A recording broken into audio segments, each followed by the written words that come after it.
Hello friends, welcome to my channel সুপ্রকি ওয়ানি। এখন আমি বাংলা সিরিজ আবার রাজনীতি রিভিউ করতে চলে এসেছি, যেটা আজ 24 মে অনওয়ার্ডস কিন্তু স্ট্রিম করে গেছে হইচই ওটিটি প্ল্যাটফর্মে।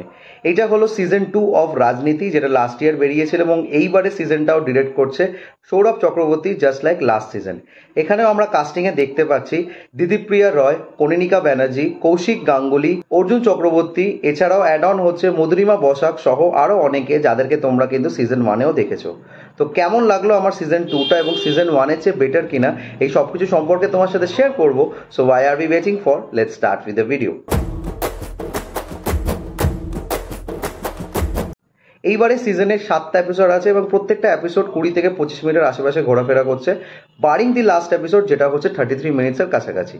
নাও এইবারে সিজনটা কিন্তু সিজন 1 যেখানে শেষ হচ্ছে সেখান থেকেই গল্পটাকে শুরু করা হচ্ছে, শুধু মাঝখানে লিপ নেওয়া হয়েছে 9 মাসের, এবং এই 9 মাসের লিপে গল্পটি রিচপুর থেকে কলকাতাতে ট্রান্সেন্ড করা হয়েছে এবং সেখানে দেখা যাচ্ছে রাশি এবং সৌনক, যে চরিত্র প্লে করছে দিদিপ্রিয়া রয় অর্জুন চক্রবর্তী, তারা সংসার করছে এবং রাশির চরিত্রটি হচ্ছে এক্সপেক্টিং।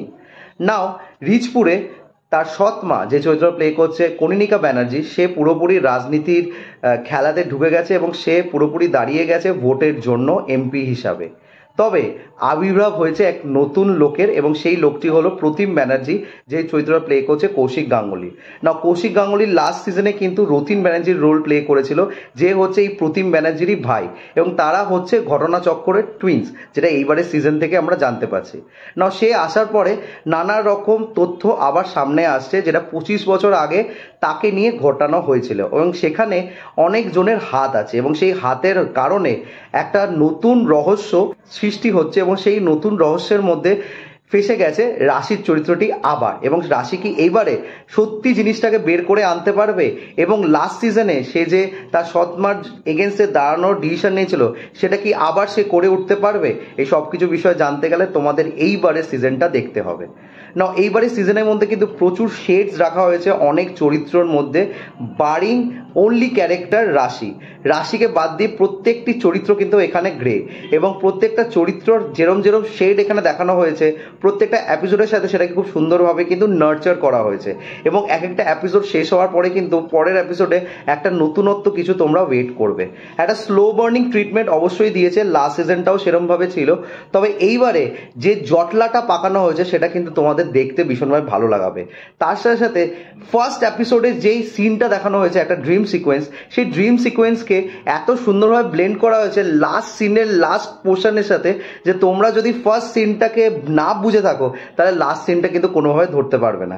অবশ্যই এখানে কিন্তু একটা স্পুন ফিডিং করা হয়েছে, বিকজ সেই সিনটাকে আবার দেখানো হয়েছে লাস্টে গিয়ে, তবে সেটাকে যেইভাবে পুট অন করা হয়েছে সেটা কিন্তু আমার প্রচণ্ডভাবে ভালো লেগেছে।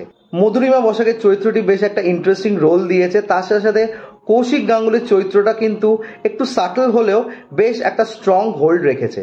তবে এই সিজনে পুরোপুরি খেয়ে নিয়েছে কনিনিকা ব্যানার্জি অ্যান্ড অর্জুন চক্রবর্তী, এবং তাদের দুজনে কিন্তু অসাধারণ অভিনয় করেছে, এবং তাদের যে গ্রে ক্যারেক্টারগুলো সেটা কিন্তু অবশ্যই তোমাদেরকে ফিল করাবে সেই দুটো চরিত্র কতটা ইভিল। দিদিপ্রিয়া রয় চরিত্রটি কিন্তু বেশ সুন্দরভাবে ক্রাফট করা হয়েছে, তবে তাকে ড্যামসেল মতো দেখানো হয়েছে, তার মধ্যে যদি একটু স্ট্রং কিছু ডায়লগস থাকতো তাহলে হয়তো আরও বেশি ভালো লাগতো। এছাড়া আদার্স যে পোর্শনগুলো রাখা হয়েছে সেগুলো দেখতে বেশ ভালো লেগেছে। ওভার দ্য টপ কিছু বিজিএম রাখা হয়নি, যার জন্য সিরিজটা দেখতে বেশ ইন্টারেস্টিং মনে হয়েছে, মানে এক্সট্রা কোনো এফার্ট দেওয়া হয়নি ড্রামাটাকে বের করার জন্য, যেটা কিন্তু একটা added advantage to this political thriller. তো এবার আমি আসি সেই কোশ্চেনটা, যে সিজন 1-এর চেয়ে এটা কি বেটার? দেখো, আমি যদি কম্পেয়ার করি, সিজন 1টা যেহেতু প্রথম একটা অ্যাঙ্গেল ছিল তো সেটা আমার অনেকটা বেশি ইম্প্যাক্টফুল মনে হয়েছিল, তবে সিজন 2-র ইম্প্যাক্ট আছে, তবে সিজন 1-এর কম্পারিজনে একটু কম। তবে সিজন 2 কিন্তু খারাপ নয়, তোমাদেরকে এন্টারটেইন করে রাখবে, এবং এটার সিজন 3ও আসতে চলেছে, বিকজ সেইভাবে এন্ডিং করা হয়েছে। তো তোমরা যারা যারা সিরিজটা দেখছো প্লিজ কমেন্ট করে জানিও তোমাদের কেমন লেগেছে, আর আমার যদি রিভিউটা ভালো লেগে থাকে don't forget to like, share and subscribe my channel.